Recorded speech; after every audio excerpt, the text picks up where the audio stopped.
Melania was not in court when the verdict was read, but she released a strong statement today, posting about how much she loves and supports her husband no matter what the outcome of the trial was. I'm kidding. She didn't say anything. She said nothing at all. She was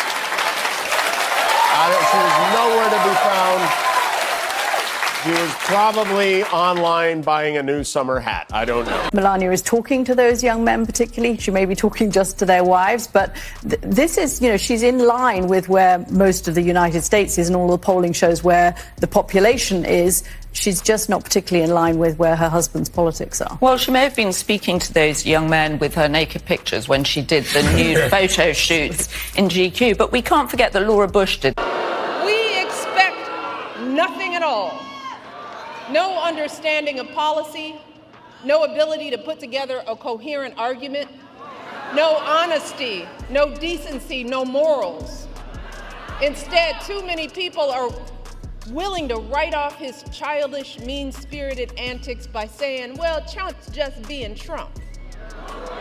Sometimes the most devastating commentary doesn't come from explosive revelations or dramatic confrontations. Sometimes it comes from a simple question, a knowing smile, and a response so perfectly calibrated that it says everything without saying anything at all. That's exactly what happened on November 15th, 2018, when Michelle Obama appeared on Jimmy Kimmel Live and delivered one of the most elegant takedowns of Melania Trump ever broadcast on late-night television. At the U.S.-Saudi Investment Forum, where Prince Salman and the Burger King made a very dramatic entrance.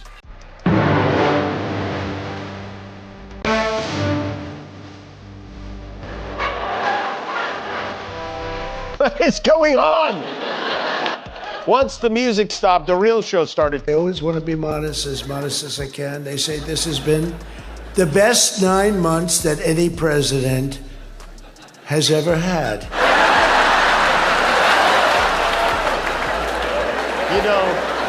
Truman ended World War II within 6 months of taking office. He's even better than that. I wish he would for once give himself some credit already. It's just it was a parade of the unpleasant, and no one seemed to be enjoying themselves less than Melania. That is the look of someone who's wondering when Congress is going to vote to release her.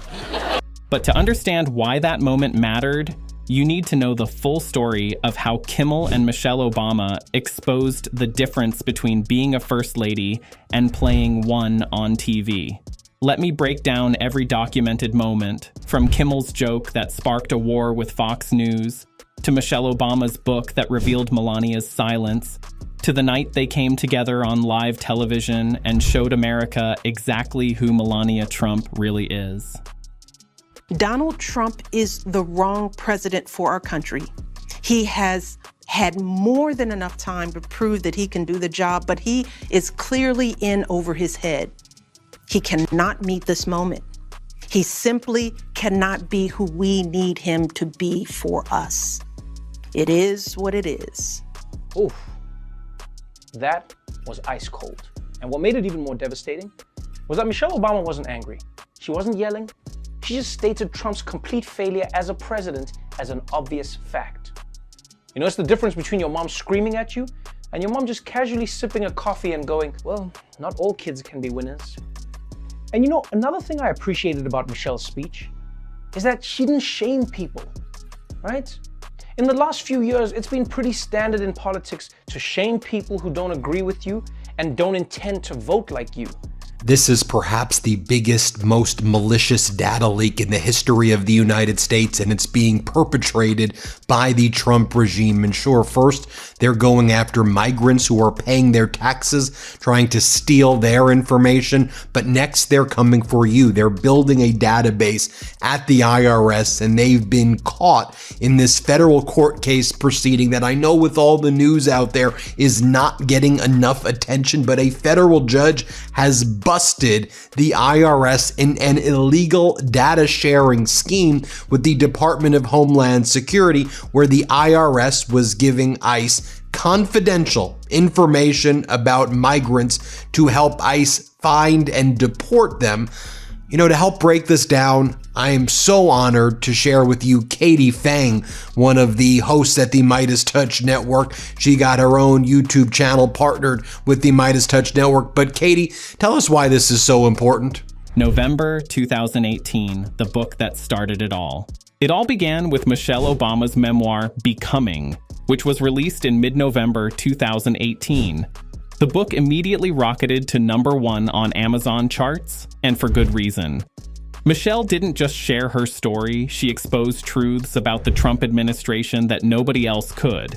One of those truths involved Melania Trump. Michelle wrote about how her predecessor, Laura Bush, had reached out when Michelle became First Lady, offering help and saying she was a phone call away if Michelle needed anything. Melania has emerged from hibernation. Why do I stand proudly behind my nude modeling work? Okay, wait, who asked this question? But when Justin Trudeau air-kissed Melania, that innocent moment became #Melania loves Trudeau. Can you blame her? It was even turned into a movie poster. This just in, a story of forbidden love on the world stage. Melania, go out and buy it. It's great. And if she says bad things about me, I'll call you all up and I'll say, don't buy it, get rid of it. Sounds like things are solid at home.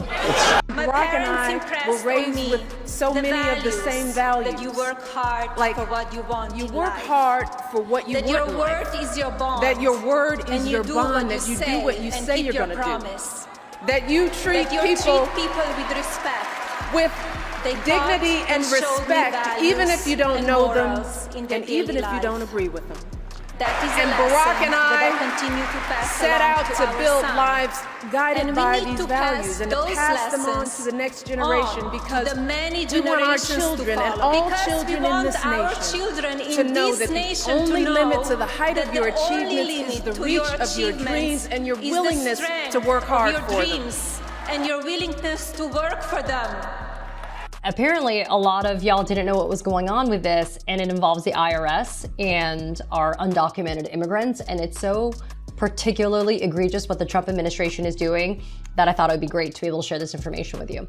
So, what happened was a federal judge just entered on November 21st, 2025, which was just on Friday, a order wherein it was blocking the IRS from doing a massive data share with the Department of Homeland Security, and specifically ICE. And it spun out of an agreement that was entered in April of this year between the Treasury Secretary Scott Bessent and dog killer Kristi Noem, Secretary of our Department of Homeland Security. Michelle wrote that she did the same for Melania Trump during the 2016 to 2017 transition. She offered help, she offered guidance, she offered the kind of support that first ladies traditionally provide to their successors. Melania never responded. Not a phone call, not an email, nothing. When ABC News' Robin Roberts asked Michelle about this on November 11th, 2018, Michelle confirmed it. Still, Michelle's spilling the family secrets, like how Barry gets on her nerves. Listen. Barack, he had to adjust to what on time was for me. Because he was on that island time. Well, but, I've got this husband who's like, when it's time to leave, it's 3 o'clock, he's getting up and going to the bathroom. And I was like, dude, like 3 o'clock departure means you've done all that, It's like, don't start looking for your glasses, at the 3 o'clock departure. But he's improved over 30 years of marriage. But that was you must adjust. Michelle says her husband doesn't really like people, doesn't know how to talk to him, and doesn't even really care.